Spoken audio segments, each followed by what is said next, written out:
Greetings, my movie geeks. Welcome back to our Halloween countdown.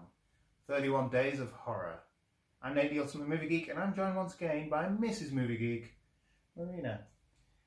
Tonight, we watched Friday the 13th, Part 4, or the final chapter, which evidently isn't the final chapter. Right, so basically, this whole run of the Friday the 13th films is my first viewing of them all. I've never really watched them. I watched the first Friday the 13th 4 years ago for our Halloween countdown. And they are what they are. They're pretty much all the same, aren't they? Yeah. They're basically exactly the same. Film, just redone, with yeah. different actors. And I think the early films, I'm not too sure about this one, but I know the first two were like made within a year of each other. So it's pretty much, that's it. You throw a little bit of money at it and you make a little bit more back, because they're quite good, in my opinion. They're all right. They're not great. And like I say, they are what they are. So shall we just do a quick recap of what? A quick recap, yeah. Because like I say, if you've seen one Friday the 13th... You don't need us to go through it. It literally is. It picks up immediately from where the third film left off. So Jason has an axe buried in his head. Yeah, in a barn. So they take him away to a morgue. And it was a bit of a moment of realisation for me watching this film, because they took the survivors to the morgue. Or survivor to the morgue. And then they take him. And that's how the film starts. And I was like, oh yeah, because if this did happen, everyone would go there, you would be in the same place, wouldn't you? If someone, you know what I mean, in real life. So anyway, he kills the mortician who's about to get down on date with a nurse. He kills her, and then he makes his way back to Camp Crystal Lake. Yeah. And there's basically, it's a family, a mum and her son and daughter. Yeah, yeah. The son is Corey Feldman. Yeah. Yeah, out of Goonies. Mouth.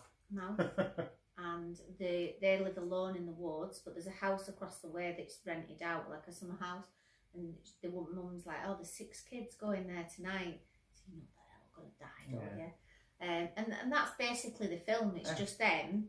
But to get to them, they're meant to, like, you're meant to drive to the woods, and it sounds like it's meant to be hours from anywhere. But how many people did they come across a hitchhiker? One of the most bizarrest deaths I've ever seen. She's eating a banana. He's trying to hitchhike, and the kids who aren't kids are going to this house. Also has George McFly. George McFly, yeah. He's a very similar character in this, really. Yeah, he is, yeah. And she's hitchhiking, and they've got no rooms, they just drive off.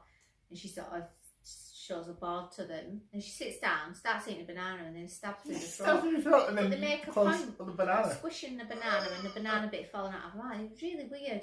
So anyway, he then makes his way back, but like these people who are like the group of teens, I use it loosely. Teens, yeah. Young people. They've come across 2 women on bikes as well, and they just go with them, twins, you can imagine. And it is just them having, like, it doesn't even look like a party. They skinny dip, and then they have a party at the house with records, and it's a bit shy, isn't it? And then also an old dirty film. Old porno, but it's not a porno. It's just like naked women dancing. Like a burlesque show, isn't it? Yeah.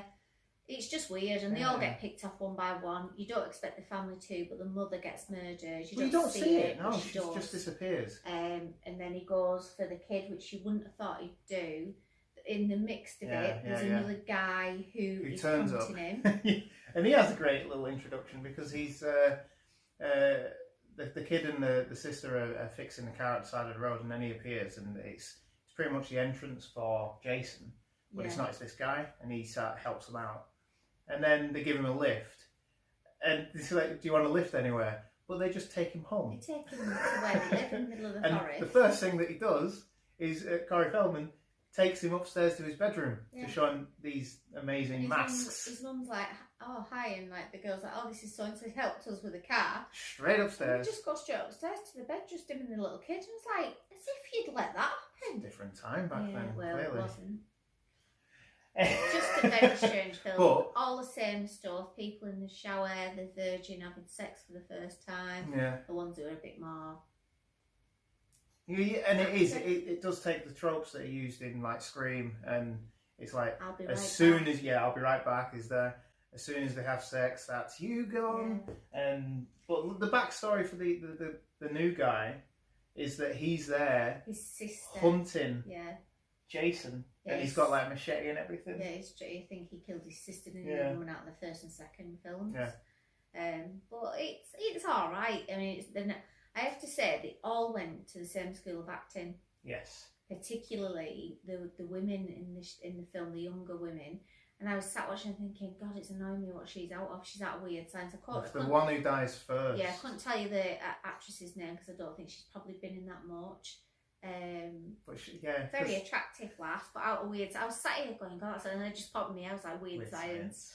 But yeah, they all died basically. A couple of the other ones survived. The family sister and the younger son, he shaves his head to trick Jason and pretend he looks like Jason. And he's like, he's just pretending to be Jason. And then a little fight ensues, and he ends up offing Jason. Yeah, and I mean, he literally machetes him to death. So there's no way he's coming back from that. He does it once, and then like it's right in his head. It's gone down past his eye. Yeah, but he goes in. It goes right down, his eye and right? slides down. And then Jason's on the floor. The brother and sister cuddling. He sees his hand twitch, and then he's like, He does see it. But I have to say, the special effects I think in the film are brilliant. Yeah, and it's Tom Savini who's done stuff like Dawn of the Dead and Day of the Dead and all that sort of stuff. He's proper well-known special effects guy, and you can tell that the kid has a fascination of making masks. And all these masks are dotted about, and you can just tell who is actually made them. Animatronic picture, and I was like, as if this kid has done this. But then again, probably if someone does go into that area of expertise, they will have started as a kid. The special effects and the gore to it is second to none. If you love slashers and you love stuff like that, you'll have to excuse that it is proper hammy acting that, and the story's not great. But it is what it is. It's a Friday the 13th film. You sit down with your brew and your Kit Kat or whatever you're eating. I'm not endorsing Kit Kats. And it's a good film. It's a good film for Halloween. And I've got to say, like you've not the nail on the head. The special effects is what makes this film. There's nothing else about it, but the death scenes and it's quite smooth going from someone's face to then a puppet or whatever that's being crushed. Yeah. And it does work really well. Yeah. So and I mean it's a pretty old film. It's really early 80s, I wouldn't like to guess, but it's 83 maybe, something like that. Maybe. But I'm gonna give this one. How many pumpkins from a pumpkin patch? I'm gonna give it 7 pumpkins. Wow. Yeah. Like I say, it's not gonna set the world alight. But these are just great films for Halloween. Yeah, but after last year's 3D effort as well, where pretty much every other shot was, look at the camera! Right? It was quite hard. But this one, they seemed to proper turn up for this, didn't they? Yeah. So I'm going to probably give it a 7 as well. 7 pumpkins from my pumpkin patch. I enjoyed it, and I didn't think I would. So tomorrow, I do know what we're doing tomorrow night, and it's going to be Paranormal Activity 2. It's easy for me to say. And those films did actually scare me when they came out. So, we'll see you then. Like, share and subscribe. And please follow on Twitter at Movie Ultimate. And stay safe. Okay, Donald. Friday the 13th. The final chapter. Jason's unlucky day.